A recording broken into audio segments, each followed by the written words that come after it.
here we are under the covers in my bedroom, and I wanted to talk about something that I haven't really ever talked about, and that is why I don't have sex.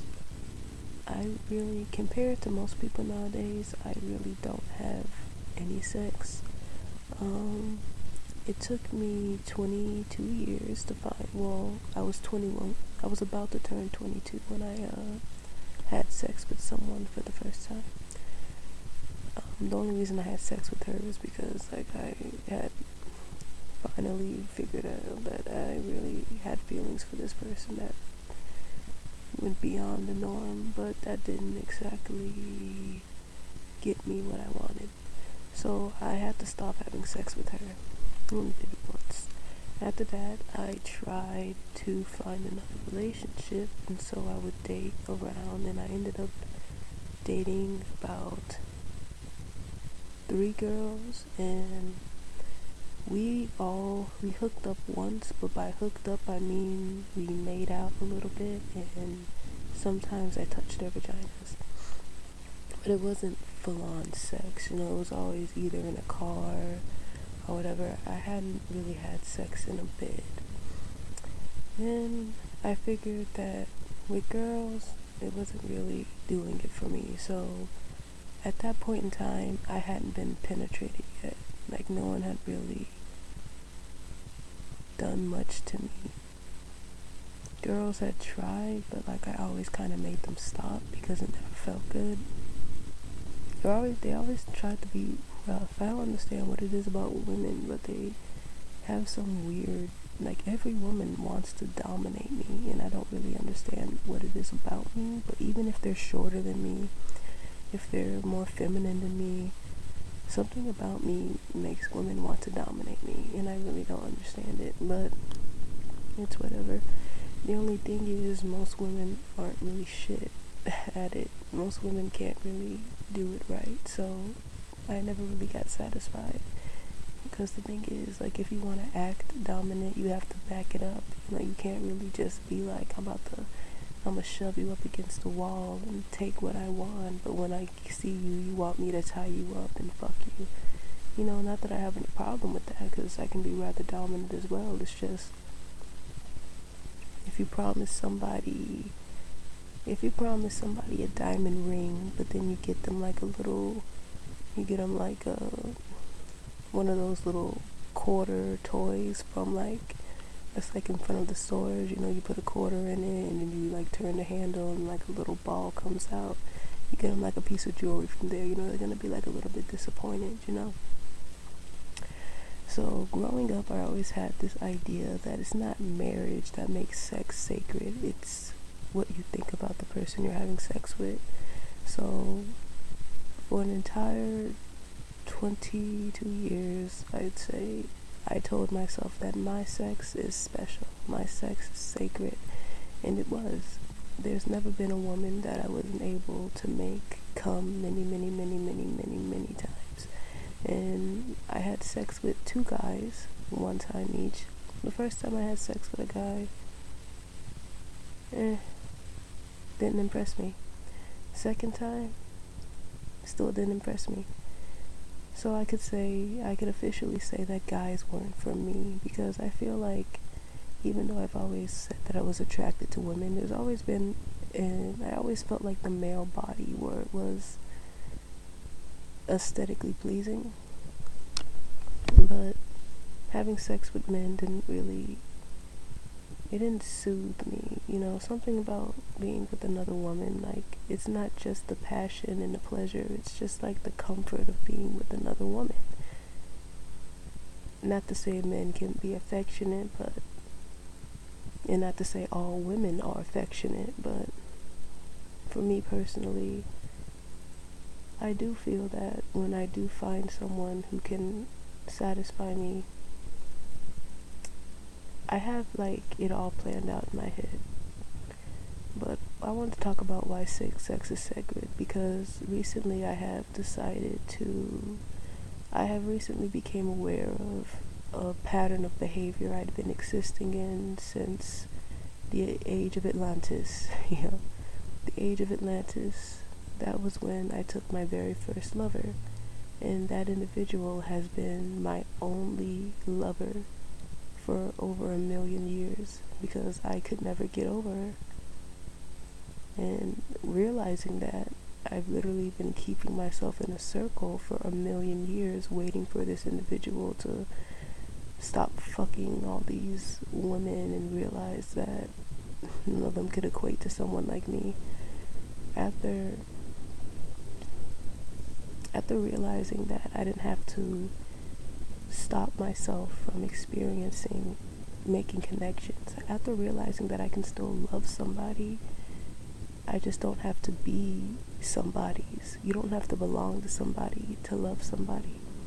You don't have to belong to somebody to show that you love them. You don't have to give up your power to show that you love somebody. After realizing that, it became it was automatic to decide that I want to call in another soulmate, because we all have them. I just haven't established connections with them because literally for almost 1,000,000 years, this soul was the only one that I wanted. So I can honestly say I am the most faithful soul in this universe, because I guarantee you, not many people would wait a month for somebody. I waited about 1,000,000 lifetimes. But I don't want to do that anymore. I can't control someone, and I don't want to. I can't control when someone comes, when someone goes. I can't control what someone looks at. I can't control what someone finds physically attractive. I just know what I want, and instead of focusing on what someone doesn't want to give me, I want to focus on getting what I want, because that's how you get what you want in this world. The word selfish was always thrown at me, and I never understood it because I gave so easily without asking for anything in return. I always hid my wants and my needs and my pain behind a smile and a laugh, and people never really asked what I wanted or if I needed anything, so it was easy. But I'm not going to keep my wants to myself anymore, and I'm not going to keep my desires a secret. I want to find someone who's going to do me like I want to be done, and I'm not going to take no for an answer. Well, no. If someone gives me the answer no, I'm going to take it as an answer, and I'm going to move forward. I'm not going to be stuck in rejection, because I'm too good to be stuck in rejection. My sex is sacred sex, because I literally haven't had sex with anyone since the age of fucking Atlantis. It's funny.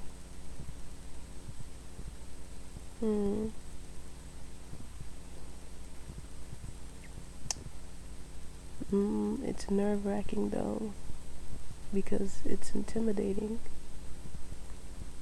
My body was accustomed to that person. The way that I kissed was accustomed to that person. The way that I pleased was accustomed to that person. But if I think about it in another way, I've always been very curious, and I like to learn, and I like to please, and I think it would be a lot of fun finding somebody else that would like to teach me how they like to be touched, and teach me what they want, and someone that I can show what I can do, because as fun as it is to be dominated, it's also very fun. I really, really like being on top too. I am excited because it's been a long time coming, because I've never really had an orgasm, and I'm ready. I'm very, very ready. I'm ready to give and receive instead of just giving and giving and giving. Because that's all my life has been: give, give, give. Someone and people, this is what happens that I realize: when you give your all to someone, you assume that they're going to give you something back. But nowadays, when you give your all to somebody, they think that you're weak, and they just take because they think they can take from you. It's not until you take yourself out of the equation that they realize they fucked up. Not everybody in this world gives somebody their all. It's kind of rare, actually, because the only person that you can really give your all to is your soulmate. So anyone that you date other than your soulmate, you can have fun with them, but it's not going to be what you want. It's not going to be what you're looking for. There are billions of fish in the sea, but there's one fish that tastes just the way you want it to taste. Only one. So you can fish for all the fishes in the sea, but until you find the one that tastes the way you want it to taste, your one special fish, none of them are really going to satisfy you. So you're going to have them for a while, and then you're going to throw them back in the ocean, and you're going to go fishing again. The longer you keep with the fishes that don't really satisfy you, the greater the chance that you're going to miss out on the fish that really would have, But I don't like to compare myself to a fish, because fishes are fishes. We used to be fishes, but that was a while ago. I realized that. So I wonder, am I going to find a new flavor?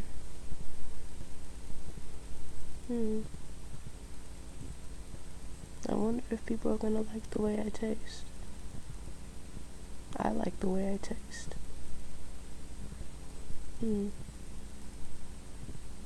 I wonder who's going to come in, because I'm ready to let them in. And I'm happy about it. I'm honestly happier about letting this person go than I was holding on to him. Because, it does kind of suck having a person who literally did what they did, but they don't deserve my words anymore. And so I'm not going to give it to them. That's how you take your power back. When you stop giving energy to those who don't deserve your energy, they don't have that's your literal power. It's like once you stop siphoning energy into something that's not serving you, it has no choice but the power off. It gets cut off, right? So if you want to cut someone out of your life, stop giving them your energy. But